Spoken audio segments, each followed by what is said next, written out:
E essa é a visão pós-Darwin, imediatamente pós-Darwin. Então, Tito Carlos Lucrecius falou que era uma questão de eu tenho que dar espaço para o próximo. Weismann falou que deve ter alguma coisa parecida com uma morte programada aí e que provavelmente a energia que é alocada ela é gasta mais nas células germinativas. E depois disso, já na década de 50, 52, surgiram novas teorias e a primeira delas, a primeira das teorias evolucionárias de envelhecimento na visão contemporânea foi a hipótese ou a teoria do acúmulo de mutações. A segunda, já na década de 50 também, a hipótese da pleiotropia antagonística, e a terceira, na década de 70, a hipótese de soma descartável. Nós vamos ver essas três. A hipótese do acúmulo de mutações foi proposta por Peter Medawar. Peter Medawar é um brasileiro, mas ele é de família inglesa, então ele só nasceu no Rio de Janeiro, passou a maior parte da vida dele na Inglaterra, ele ganhou o Prêmio Nobel pela Inglaterra. E Medawar ele disse o seguinte, que a força da seleção natural declina com o aumento da idade. Veja bem, seleção natural, cuidado, não confunda aí.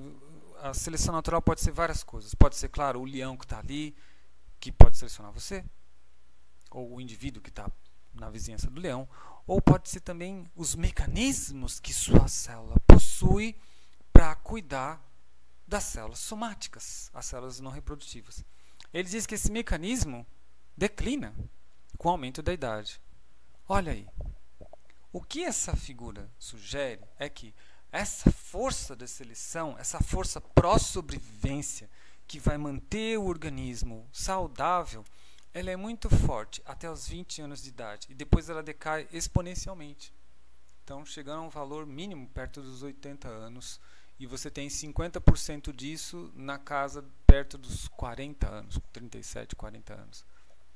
Então, significa que os mecanismos intrínsecos de reparo, de cuidado das células somáticas, isso reduz com o tempo. Qual a consequência disso?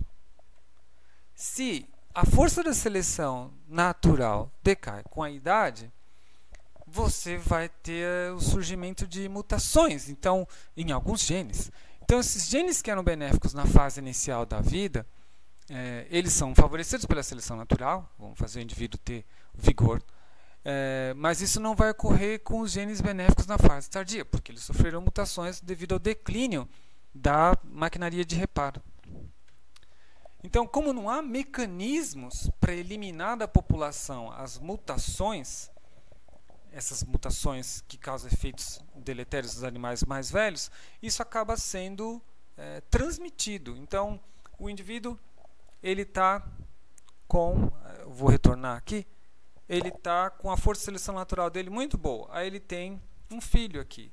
Mas é óbvio que o indivíduo, talvez ele queira ter um filho aos 30, aos 40. Se ele tiver o filho aos 30, aqui a força da seleção natural é menor. E essa força menor pode levar a você produzir uma célula germinativa com mutação. Essa mutação ela é transmitida para a população. Então, o animal mais velho ele transmite isso. Ele transmite essas mutações para os animais mais jovens. E, em geral, essas mutações elas vão ser em genes que estão mais envolvidos com o cuidado da fase tardia, não com a fase inicial. Porque a fase inicial nós já vimos lá, até os 20 anos é uma reta, sem declínio. Um exemplo disso é a síndrome de Werner. Síndrome de Werner é uma herança autossômica excessiva. Autossômica significa que não é um cromossomo sexual. O fenótipo da síndrome de Werner é esse. Se é uma paciente com 15 anos e a mesma paciente com 48 anos. Então, a paciente com 48 anos ela tem um aspecto de uma pessoa de mais de 70, mais de 60. É um envelhecimento precoce. Como é uma doença recessiva, então os pais são portadores.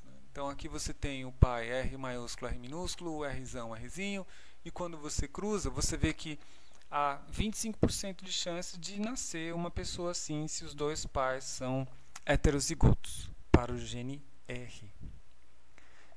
como que isso aconteceu? Simples, a força de seleção declina com a idade. Então, um ancestral desse indivíduo, ele teve filhos mais velhos e algum desses genes da fase tardia que sofreram a mutação que o Medawar previu, eles foram parar na progênie, até que chegou nele. E isso também aconteceu com a parceira, e quando eles tiveram os filhos, a probabilidade foi de pelo menos 1 a cada 4 ter a síndrome, porque ele vai herdar os 2 alelos recessivos.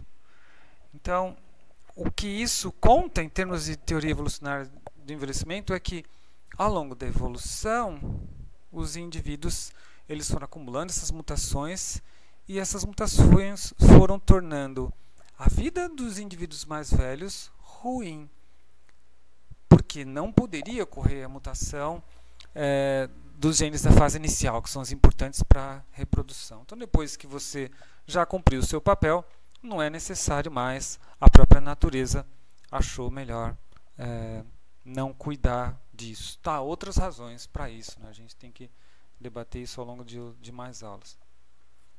A segunda teoria evolucionária do envelhecimento é a teoria da pleiotropia antagonística, de George Williams. Essa também tem um nome chamado teoria do pague depois. Alguns genes são benéficos na fase inicial da vida, mas são deletérios na fase tardia. E esses genes são pleiotrópicos. Genes pleiotrópicos são genes que afetam, mutação desses genes vão afetar muitos genes presentes no DNA. Então, são proteínas que estão envolvidas em várias coisas.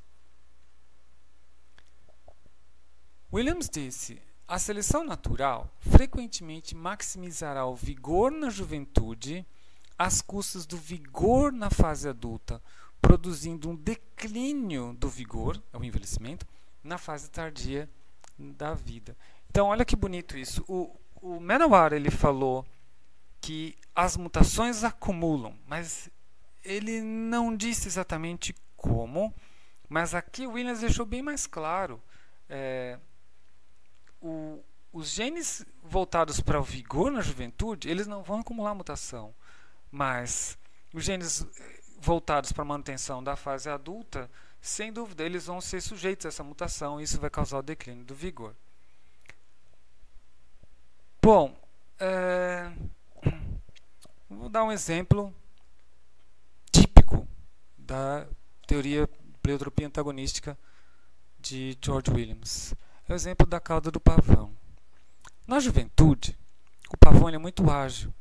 Os pavões eles conseguem dar saltos, dar voos rasos curtos, né, em árvores e fugir de predador. E eles têm uma cauda exuberante para poder se acasalar com as fêmeas. Eles apresentam a cauda para a fêmea julgar se a cauda é de um macho apto para poder fazer reprodução. Só que à medida que o pavão envelhece, seus músculos se enfraquecem. Então essa cauda se torna um problema. Então ela trouxe o vigor que permitiu uma alta taxa de reprodução na juventude, mas a mesma cauda ela causou um problema quando os genes que tinham que cuidar do músculo na fase tardia não cuidaram do músculo. Então a cauda se tornou um peso para ele, e ele é alvo de predadores. Então a mortalidade extrínseca pega ele quando ele é mais velho. O que essa hipótese da pleiotropia antagonística explica? Muitas coisas que você já sabe. Então, por exemplo, senescência celular replicativa interrompe tumorigênese na fase inicial, mas promove câncer na fase adulta. Nós temos várias células e essas células são capazes de interromper a tumorigênese. Ou seja, eu tenho mecanismos de senescência de nossas células ruins e eu elimino elas. Então, por que as pessoas, raramente, né, as pessoas mais jovens não têm câncer? Porque elas têm mecanismos de eliminar as células tumorais por senescência. Mas esse mecanismo ele deixa de funcionar na fase tardia. E é justamente o mesmo mecanismo que vai levar ao câncer dos indivíduos idosos. Mutações que causam superprodução de hormônios sexuais intensificam a libido, esforço e sucesso reprodutivos, mas causam câncer de próstata e de ovário na fase tardia da vida. Então é óbvio, o indivíduo ele conseguiu se reproduzir, produzir uma progenie grande, uma prole grande na fase inicial, porque ele tinha uma pele perfeita, os cabelos sedosos, brilhantes, muita libido, muita força sexual, e isso permitiu que o esforço e o sucesso reprodutivos acontecessem. Mas são esses mesmos hormônios que permitiram tudo isso na fase inicial, o vigor da juventude, que levaram ao câncer de próstata e de ovário na fase tardia. Os mesmos hormônios. É óbvio que o que está acontecendo aqui é que, lembra da mortalidade, da força da seleção natural do Medawar? O hormônio está lá, mas a força da seleção natural, a capacidade das células de se cuidar, de reparar, está declinando com a idade. Então eu não consigo, é difícil, né? Eu não consigo ver as teorias separadas, elas acabam se encontrando. Arteriosclerose, doença de Alzheimer e relação recíproca entre idade e câncer ilustram bem isso, vigor na fase inicial e ausência de vigor na fase tardia. Tomamos como exemplo aqui a frequência de câncer humano em homens. Então você vê que a frequência de câncer é muito menor nas fases iniciais da vida. Então você pega aqui, por exemplo, câncer de pele é muito baixo, né? Incidência anual em cada 100 mil pessoas. Mas à medida que você vai olhando em estratos de idades maiores, a incidência ela atinge valores muito altos, né? E aí você vê a inclinação dessas retas tem a ver com a insidiosidade do câncer. Então você vê que o câncer de próstata ele tem uma inclinação muito alta, né? Então a partir dos 40 anos ele começa a subir numa velocidade muito rápida, enquanto que o câncer de pele tem uma velocidade lenta, né? Já o câncer de estômago é mais rápido. Então isso é vigor na juventude, a ausência de vigor na fase tardia, como George Williams previu. Outro exemplo, isso aqui é o percentual de pessoas com doença de Alzheimer na população.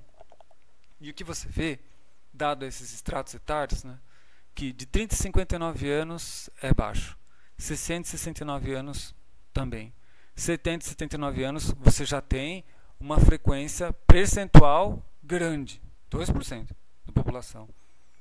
Enquanto que de 80 a 89 anos eu já tenho mais de 10% da população portadores da doença. Isso é muito alto, muito relevante. E você vê que é uma doença que aumenta com os estratos etários, mas não tem, ou tem menos, nas fases mais iniciais. Vigor da juventude, ausência de vigor na fase tardia, como George Williams previu.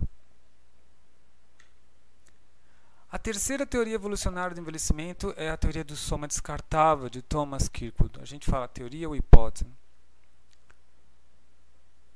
Então pode-se encontrar as duas coisas. Kirkwood, ele fez uma extensão da hipótese da pleiotropia antagonística. Ele meio que pegou carona no Wiseman. Ele diz que existe um compromisso entre a energia investida na reprodução versus a manutenção somática, reparo celular e sobrevivência dos indivíduos. E o envelhecimento evolui porque a seleção natural favorece genes que aumentam o investimento em reprodução às custas da energia necessária à sobrevivência. É basicamente o que o Wiseman falou. Eu tenho dois tipos de células germinativas e células somáticas. Eu tenho que investir mais nas germinativas, porque os indivíduos ao longo da evolução se tornaram máquinas de reprodução perfeitas. E isso ocorre com muito mais intensidade na fase inicial, precoce da vida. Veja que eu já estou somando as três teorias numa só. E eu não vou ter energia que vai sobrar para cuidar do soma, que é o que ele vai chamar de soma aqui. São todas essas outras células somáticas. As germinativas elas vão acabar consumindo uma grande parte dessa energia.